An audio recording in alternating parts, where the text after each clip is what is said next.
Professeur Didier Raoult, pouvez-vous nous présenter la situation actuelle de l'épidémie de coronavirus en France?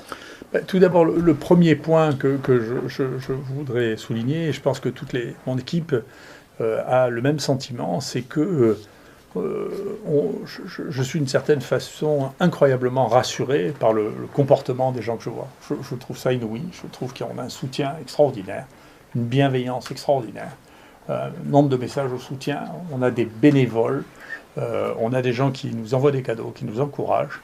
Il y a, alors que Marseille, c'est ma ville, mais généralement, elle est un peu désorganisée.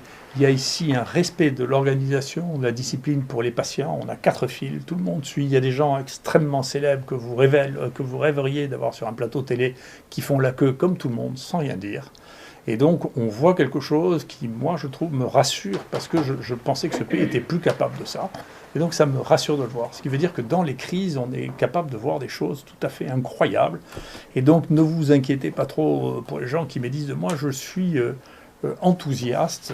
Pour ce qu'on fait, il n'y a qu'une chose que j'espère, c'est que la loi européenne qui nous interdit de travailler plus de 48 heures par semaine ne va pas s'appliquer à nous, parce que les gens qui sont ici travaillent beaucoup. Voilà.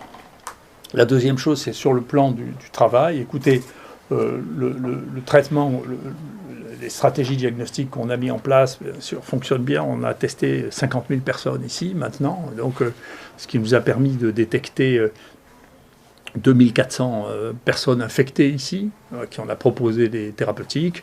Nous avons maintenant du recul sur à peu près 1 millier de personnes qui ont reçu le traitement hydroxychloroquine plus azithromycine.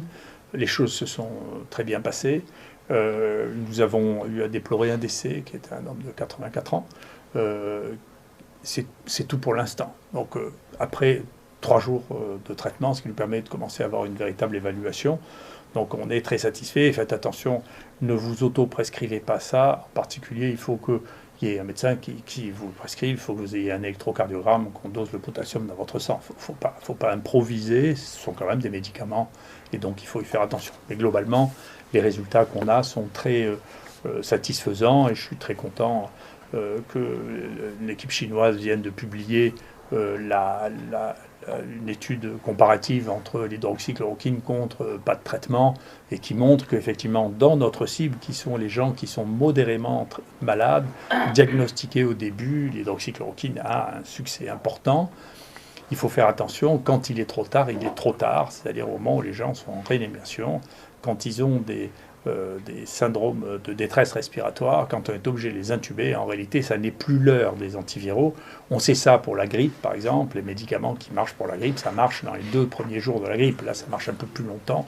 Mais c'est au début qu'il faut lutter contre les virus. Une fois que les lésions sont faites, elles sont un peu irréversibles et on n'arrive plus à les arrêter. Donc, nous, on continue à avoir des données, comme les Chinois, qui montrent que quand on soigne, on détecte les gens, quand on les soigne au début de la maladie, on a des résultats qui évite une évolution défavorable, et on est content que les choses aillent dans ce sens-là. Donc c'est ce que nous avons maintenant et ce dont nous sommes contents en termes de résultats. Bien entendu, on communique ces résultats quotidiennement au ministère de la Santé, à nos autorités de santé, de manière à ce qu'ils en tiennent compte pour les décisions qu'ils ont à prendre.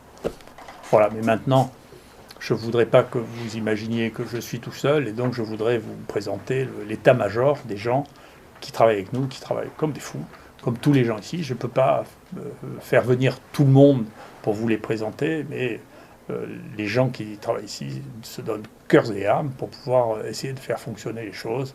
Et donc, il faut que vous voyiez leur tête. Voilà.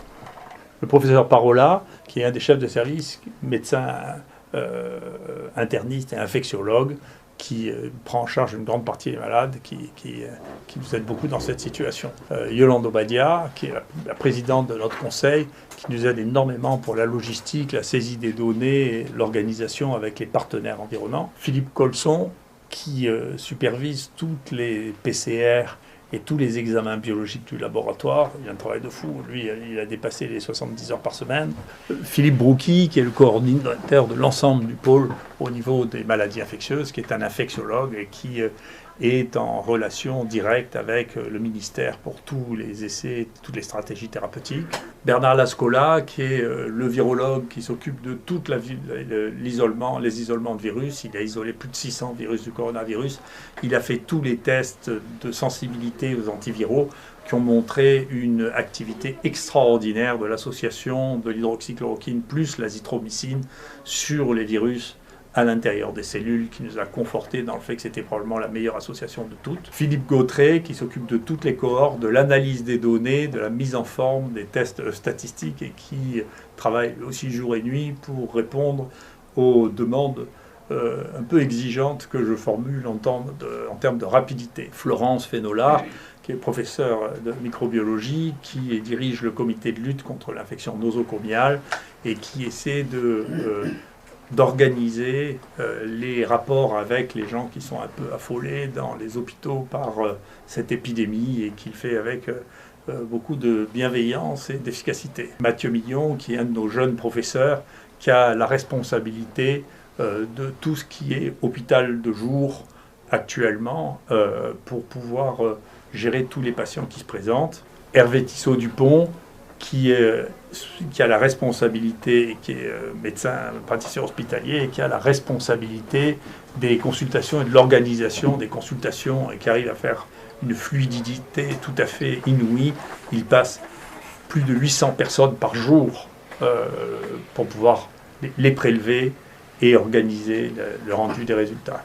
Jean-Christophe Lagier, qui est un de nos jeunes professeurs de maladies infectieuses, qui est aussi chef de service et qui gère au jour le jour l'ensemble des patients infectés. Il faut savoir que sur nos 75 lits, avec lui, Philippe Parola, ils doivent organiser que à peu près un tiers des patients est réaffecté dès qu'il n'est plus contagieux sur d'autres services. Pierre-Édouard Fournier, qui s'occupe plus particulièrement du diagnostic moléculaire et de la sécurité pour l'ensemble des patients et des soignants et qui arrive à trouver des issues et des solutions là où personne n'arrive à en trouver pour ce qui est équipement, test.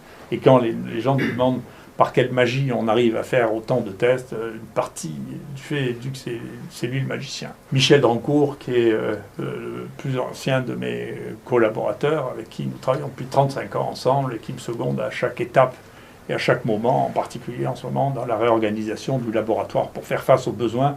Nous avons besoin de changer pratiquement tous les jours l'organisation du laboratoire pour faire face à l'augmentation de la nécessité. Jean-Marc Rollin est notre spécialiste des anti-infectieux, qu'il s'agisse des antibactériens ou des antiviraux.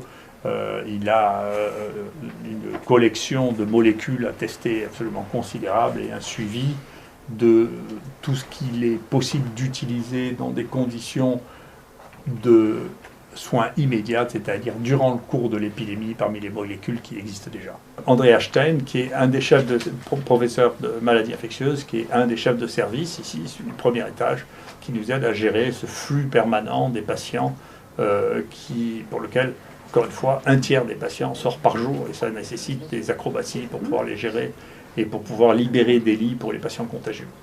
Et enfin, le mistigris, c'est Yanis Roussel, qui est notre go-between avec toute la presse, les médias, et qui est lui aussi submergé de travail pour pouvoir répondre, y compris à nos refus de discuter quotidiennement avec les médias, parce qu'on a beaucoup trop de travail ici pour passer du temps à faire ça, et seuls les résultats à la fin compteront.